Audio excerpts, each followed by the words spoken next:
Hello friends, कैसे हो सब लोग आप। आज हम स्थानीय स्वशासन पे चर्चा करेंगे, जिसमें पंचायती राज व्यवस्था, जिसके दो टॉपिक दिए हुए हैं। पहला है भाग 1, जिसमें पंचायती ग्राम पंचायत और पंचायत समिति के बारे में है, और भाग 2 है नगर पंचायत, नगर पालिका और नगर निगम के बारे में है। तो हम फर्स्ट पार्ट लेते हैं। और गाइस, मैंने पिछला वीडियो आपको दिया था अर्थ सैनिक CPF और जज एजेंसी के बारे में। आप उसको भी ज़रा देखिए और बताइए लाइक कमेंट करके वो कैसा वीडियो लगा आपको। और फिलहाल मैं अब आपको पंचायती राज के बारे में बता रहा हूँ।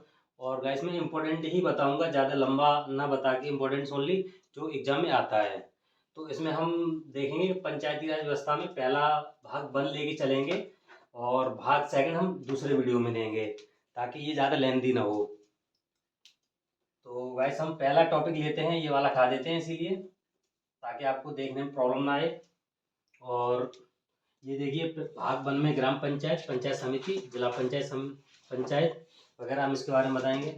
हमारा देश आज़ाद होने से पहले ही पंचायतों के बारे में काफ़ी चर्चा रही है। और जैसे कि मौर्य काल से लेके मुगल काल, और फिर ब्रिटिश गवर्नमेंट ने यहाँ पे आके देखो राज किया, तो वहीं से चल रही आ रही है व्यवस्था।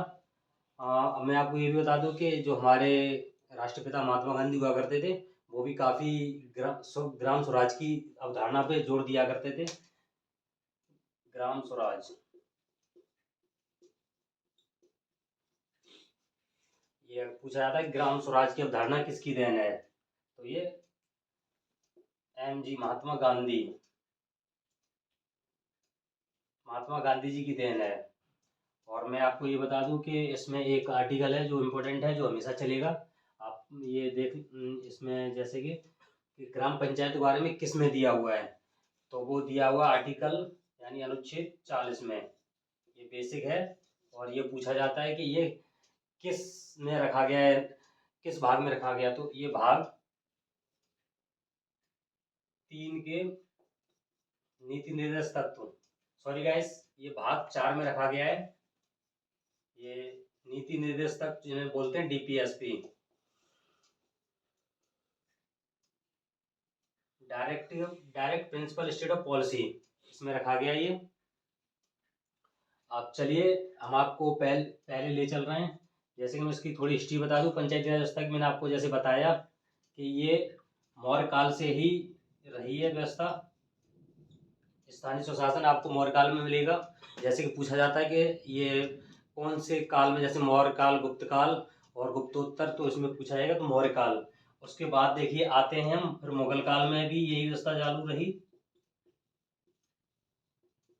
मैं बारी बारी से आपको समझाकर चलूंगा, ताकि एग्जाम के पॉइंट ऑफ व्यू से ही इम्पोर्टेंट है, क्योंकि ज़्यादा इधर उधर का नहीं बताने से कोई फ़ायदा नहीं है। हम मेन टॉपिक पे ही बात करते हैं।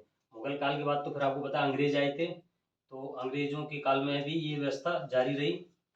अब मैं आपको इसमें बताऊंगा कि स्थानीय शासन की शुरुआत हुई कैसे थी आगे, मतलब एक्चुअली में, जैसे कि देखा जाए जो हम लोगों को याद बनी रहती है, तो ये 1881 के अधिनियम से हुई थी। जो रिपन था इसका, लॉर्ड रिपन। ऐसे क्वेश्चन पूछा जाता है कि भारत में स्थानीय स्वशासन का जन्मदाता कौन है, तो ये है लॉर्ड रिपन, 1881 में अधिनियम बना के। उसके बाद फिर देखिए, ये बहुत ही बार पूछा जाता है क्वेश्चन। उसके बाद मैं बताना चाहूंगा आपको कि लॉर्ड रिपन के बाद एक एक कमेटी और बनी थी अंग्रेजों के ही शासनकाल में।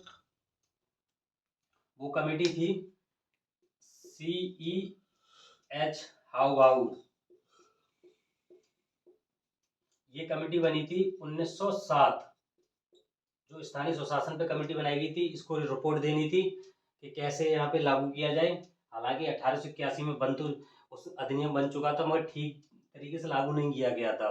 तो इस कमेटी 1907 में बनी, और इसने अपनी रिपोर्ट 1909 में सबमिट कर दी थी, मगर इसमें कोई ज़्यादा प्रोग्रेस नहीं देखने को मिली। उसके बाद आपने देखा होगा कि आप एक पढ़ते हो 1919 का अधिनियम, 1919 का अधिनियम पढ़ते हो, जिसमें आपने देखा होगा कि द्वैध शासन की बात की गई थी।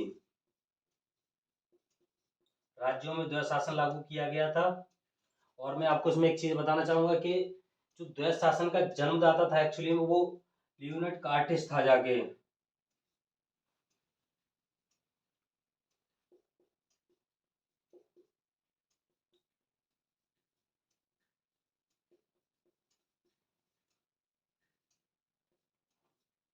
आपसे पूछा जाएगा कि द्वैत शासन का जन्मदाता कौन था, तो ये था लियोनस कार्टिस, एक्चुअली में ये जन्मदाता था। फिर उसके बाद हम देखिए चलते हैं आगे के लिए। 1919 के बाद से फिर 1900 में थोड़ा सा बता देना चाहता हूँ कि 1935 के अधिनियम में ये राज्यों से समाप्त करके केंद्रों में लागू कर दिया गया, केंद्रों में, और इसके कुछ विषय विषय राज्यों में हस्तांतरित कर दिए गए, और आरक्षित विषय और अवशिष्ट शक्तियां गवर्नर को दे दी गई। यानी यहाँ पे केंद्र में लागू हो गया द्वैत शासन। तो चलिए, ये तो था हमारा इतिहास पुराना, जिसमें थोड़ा सा जानना जरूरी था जाके। अब हम आगे चलते हैं, जो हमारा देश आज़ाद हुआ 1947 से, तो फिर हम लोगों ने कैसे इसकी शुरुआत की, क्योंकि ये टॉपिक बहुत इम्पोर्टेंट है। क्योंकि जब तक ज़मीनी हकीकत पे कुछ डेवलपमेंट ना देखने को मिले, तो फिर उस देश की पॉलिसी, उस देश की गवर्नमेंट की पॉलिसी बनाने का फ़ायदा ही क्या है। तो देखिए, इसके बाद देखिए शुरुआत होती है 1947 के बाद से शुरुआत हुई थी 2 अक्टूबर 1952 में। 2 अक्टूबर 1952 हुई थी, जवाहरलाल नेहरू ने इसकी शुरुआत करवाई थी। ये इसकी शुरुआत हुई थी सामुदायिक विकास कार्यक्रम की।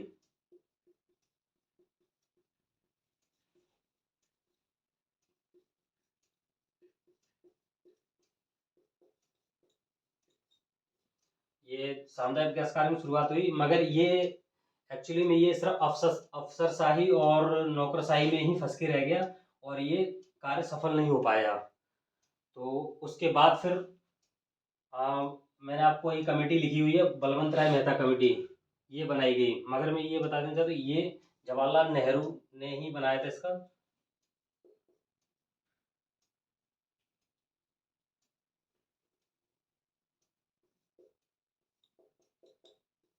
क्योंकि इसमें पूछा जाएगा सामुदायिक विकास कार्यक्रम की शुरुआत किनके कार्यकाल में हुई थी, तो ये जवाहरलाल नेहरू के कार्यकाल में हुई थी, जो सफल नहीं हो पाया।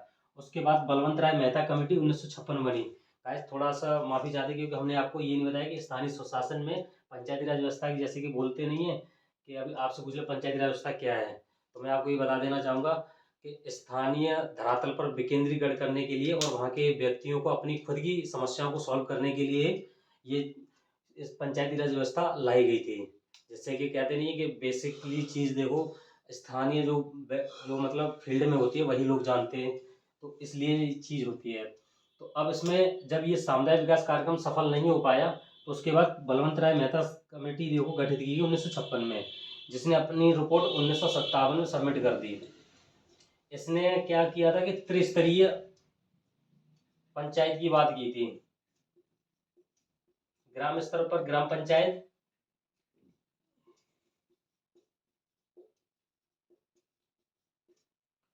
और प्रखंड स्तर पर पंचायत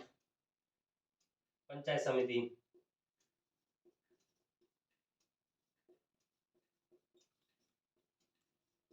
और तीसरा था जिला स्तर पर जिला पंचायत।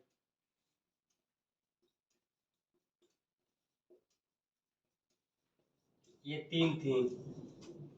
ये इनको बलवंत राय मेहता समिति ने सिफारिश की थी, तो इनकी सिफारिशों को मान लिया गया, और ये 1958 में लागू कर दी गई।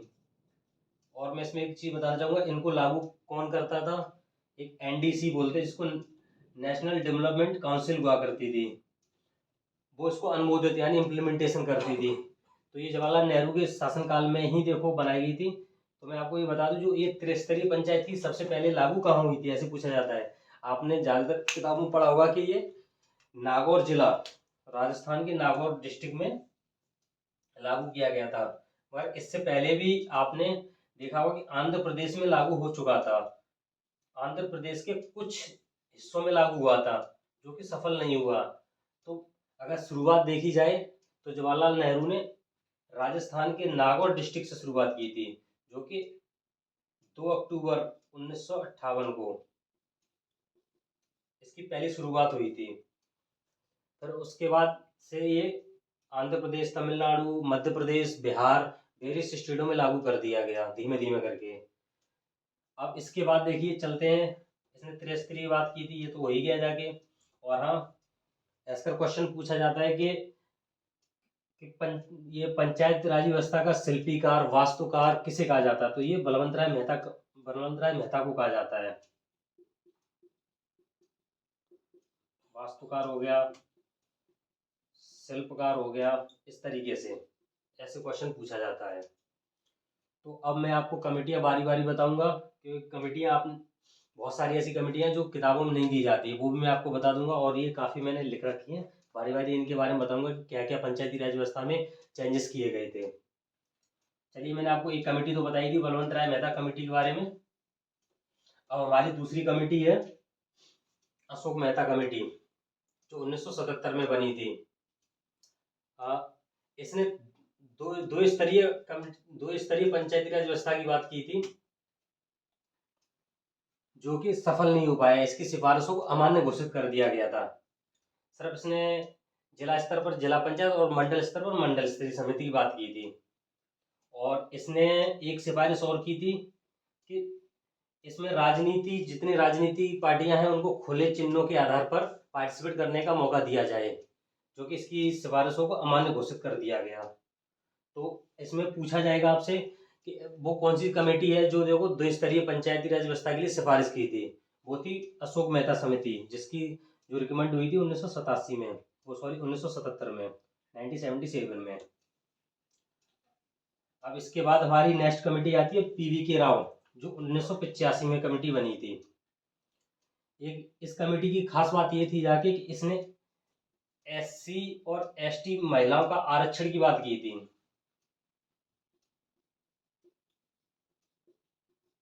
आरक्षण की बात की थी, जिसे अमान्य घोषित कर दिया गया। हालांकि इसने त्रिस्तरीय पंचायती राज व्यवस्था की बात की थी। सॉरी गाइस, मैं आपको एक चीज और बताना भूल गया था। जो बलवंत राय मेहता कमेटी ने सिफारिश की थी, तो वो दो स्तरीय थी, मगर कहीं कहीं देखिए 4 स्तरीय भी पाई जाती है। 4 स्तरीय, और वो एक स्टेट है ओनली, वेस्ट बंगाल यानी पश्चिमी बंगाल।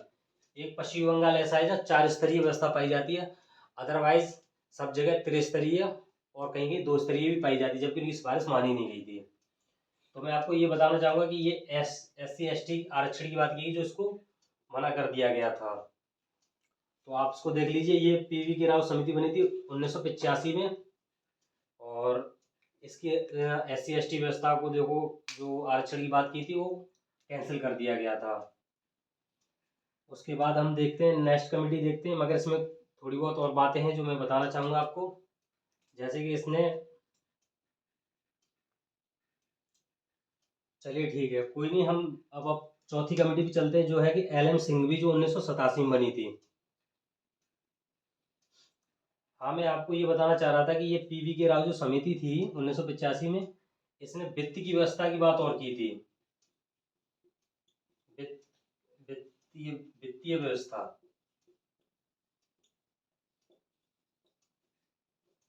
ठीक, चलिए अब हम LM सिंघवी की बात करते हैं, जो 86 में बनी थी।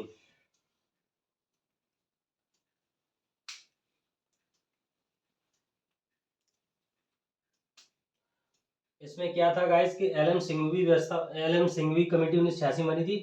इसने पंचायतों को संवैधानिक दर्जा देने की बात की थी।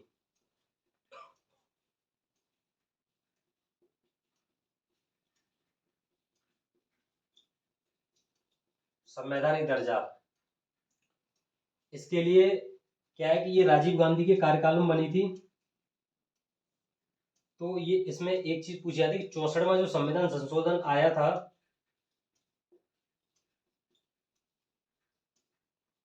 ये राजीव गांधी के शासनकाल में आया था फ्रेंड। तो ये LS से तो पारित हो गया था, मगर RS से पारित नहीं हो पाया, तब तक उनकी सरकार गिर गई। तो ये विधेयक लैप्स हो गया। फिर बताते कि देखिए, मैं आपको एक चीज बता दूं, ये जब मैं आगे आपको पढ़ाऊंगा कि विधेयक के बारे में कैसे लैप्स होते हैं, कैसे पारित होते हैं।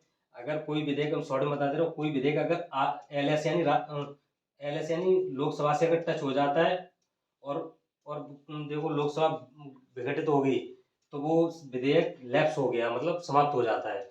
और अगर कोई भी विधेयक अगर LS से टच नहीं होता है, कहने मतलब उसमें नहीं पहुंचता है, चाहे आरएस से पारित हो गया हो चाहे लाया गया हो, तो वो लैप्स नहीं होता है विघटित होने के बाद। ये हम डिटेल में चर्चा आगे करेंगे जब हम आपको विधेयकों के बारे में बताएंगे तब।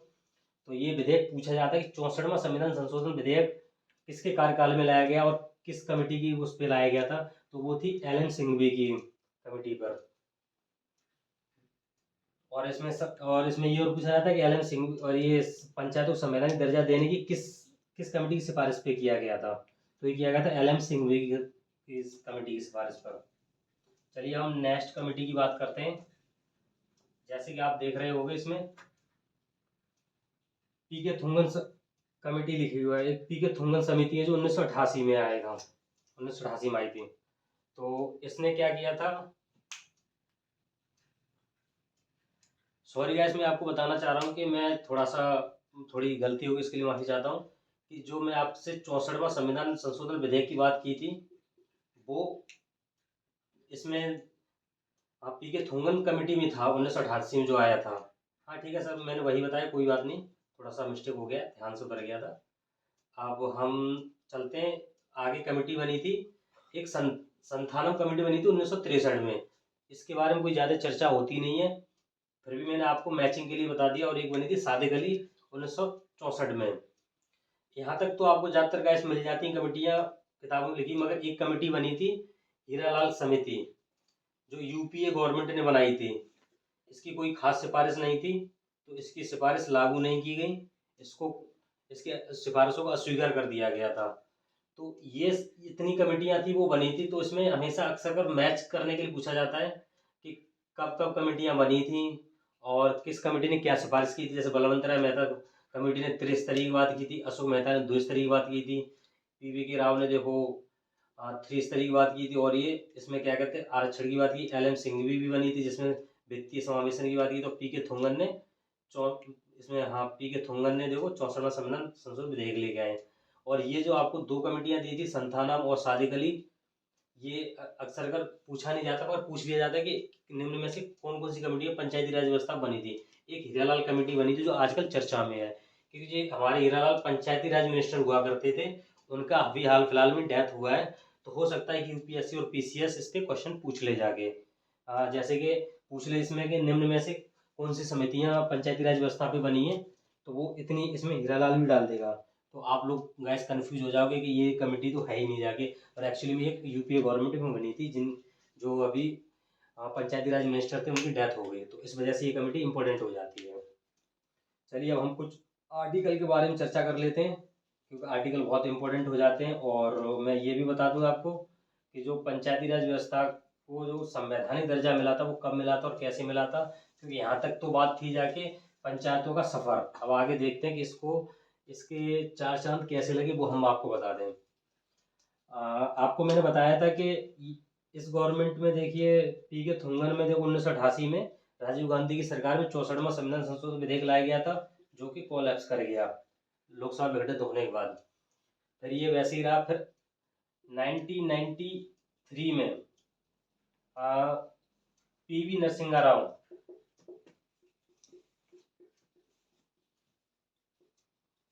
जो हमारे प्राइम मिनिस्टर थे, वो 73वां संविधान संशोधन विधेयक लेके आए और ये लोकसभा और राज्यसभा से पारित हुआ जाके। इसको राष्ट्रपति मंजूरी दी, तब ये 24 अप्रैल 1993 को लागू हो गया। तो आपने देखा होगा गाइस कि 24 अप्रैल को पंचायती राज दिवस मनाया जाता है। वो क्यों मनाया जाता है? वो इसलिए मनाया जाता है कि हमारा 73वां जो संविधान संशोधन विधेयक था वो 24 अप्रैल 1993 को लागू हुआ था। तो 73वां संविधान संशोधन पंचायत को लेके आता है, और क्या कहते हैं एक आता है 74वां संविधान संशोधन, वो नगर पंचायतों के लिए आता है, नगर पालिकाओं के लिए आता है। वो मैं आपको भाग 2 में बताऊंगा, अभी भाग 1 की चर्चा कर रहे हैं, इसलिए इसका कोई इम्पोर्टेंस अभी नहीं है यहाँ पे।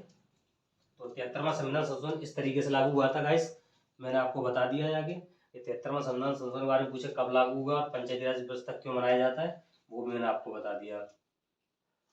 इसके बाद अब देखिए कुछ चीज़ें इंपॉर्टेंट हो जाती हैं, जैसे कि मैं अब आर्टिकल बताऊंगा आपको कि क्या क्या आर्टिकल पंचायती राज के बारे में पूछा जाता है। और ये वाला आर्टिकल हमेशा याद रखना, आर्टिकल 40 ये डीपीएसपी में रखा गया, भाग 4 में है। अब मैं आपको आर्टिकल शुरुआत करता हूँ। आर्टिकल बेसिकली हमारे पंचायती के बारे में 243 में रखा गया है, पंचायतों के बारे में, जिसमें कि 43A से बात करते हैं हम लोग। 243 में रखा गया है कि पंचायतों के बारे में, यानी ग्राम सभा।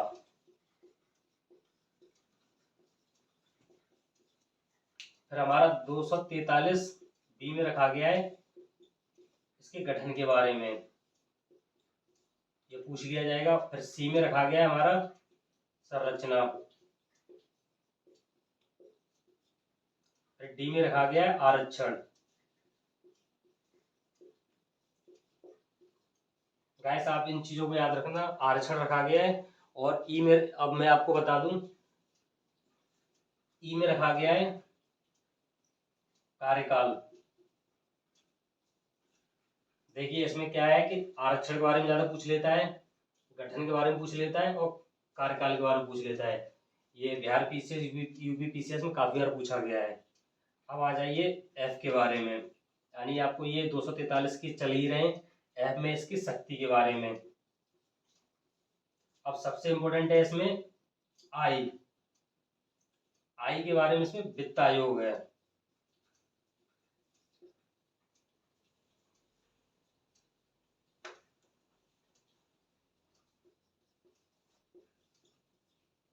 और एक है के, जो कि निर्वाचन आयोग।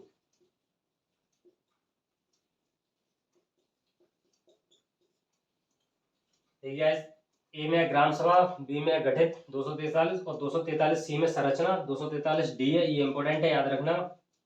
मैं मार्क कर दे रहा हूं उसको। और डी इंपॉर्टेंट है और 243 इम्पोर्टेंट है, और 200 एफ में तो शक्तियां इतना खास नहीं, मगर 243I ये काफी इम्पोर्टेंट है, और 243K ये इम्पोर्टेंट है, जो निर्वाचन आयोग है। मैं आपको इन दो के बारे में कुछ जानकारियां देना चाहूंगा। इसको प्रत्येक 5 वर्ष पे राज्यपाल नियुक्त करता है, जो पंचायतों को वित्त के बारे में सिफारिश देता है राज्यपालों को। तो ये आपको याद रखना है, ये 4 आर्टिकल इसमें काफी इंपॉर्टेंट है, तो आप इन चीजों को याद रखिए। और ये निर्वाचन आयोग, अब मैं आपको बता दूं कि राज्य में भी एक स्वतंत्र निर्वाचन आयोग होता है, जो स्वतंत्र बॉडी होती है, जिसको कि देखो वहां का एक इलेक्शन कमीशन होता है, इलेक्शन कमीशन एक चीफ होता है उसका। और ये सिर्फ और सिर्फ पंचायत, यानी ग्राम पंचायत और नगर पालिका, यानी नगर पालिका, नगर निगम वगैरह जो भी है, इनके इलेक्शन कराता हूँ ओनली, बस। बाद बाकी जितने इलेक्शन होते हैं वो सब इलेक्शन कमीशन ऑफ इंडिया यानी भारत निर्वाचन आयोग कराता है। तो आपसे कभी बार ऐसे पूछा जाता है कि निम्न में से भारत निर्वाचन आयोग कौन से नहीं कराता है, तो उसमें ये वाला हो जाएगा, राज्यों, ये ग्राम पंचायत और नगर निगम वाले। तो इनको कराने के लिए निर्वाचन आयोग होता है ये राज्य का। तभी कभी बार स्टेट में आपने देखा होगा, गवर्नमेंट पर आरोप लगते रहे हैं कि जहाँ ग्राम पंचायत नगर निगम के इलेक्शन होते हैं तो वहाँ निष्पक्ष चुनाव नहीं हो पाते, क्योंकि जो भी गवर्नमेंट होती है वहाँ पे वह निष्पक्षता से इलेक्शन नहीं करा पाती है, क्योंकि वो आयोग उसकी तरफ ही झुकाव ज़्यादा होता है। तो ये सब था जाके गाइस, आप इनको याद रखना, ये इतने आर्टिकल याद रख लीजिए, काफ़ी इम्पोर्टेंट है। और ये वाला काफ़ी इम्पोर्टेंट है आगे। और मैंने आपको ये समितियाँ बताई, समितियों के बारे में डिटेल से बता दिया क्या क्या है। आपको ये वाली समिति जरूर याद रखनी है, क्योंकि ये चर्चा में है अभी इसलिए, और ये पूछी जा सकती है। तो टोटल 8 कमिटियाँ बनी हुई हैं देखो अभी तक ग्राम पंचायत समितियों पे, और आर्टिकल देख लीजिए। तो बस इतना ही मैं बताऊंगा, क्योंकि ज़्यादा लेंदी वीडियो करने से अच्छा नहीं, और न ज़्यादा बताने से। इम्पोर्टेंट चीज़ ही मैंने बताई आपको, खास शॉर्ट नोट्स के तौर पे, जैसे आप जल्दी इससे देख सको। तो ऐसे इसको देखिएगा और बताइए कि कैसा रहा ये, और लाइक करिए, शेयर करिए। और मैं आगे आपको भाग 2 भी, जिसमें नगर पालिका, नगर निगम वगैरह हैं, वो उसके बारे में बताऊँगा। ठीक है गाइस, थैंक यू, जय हिंद।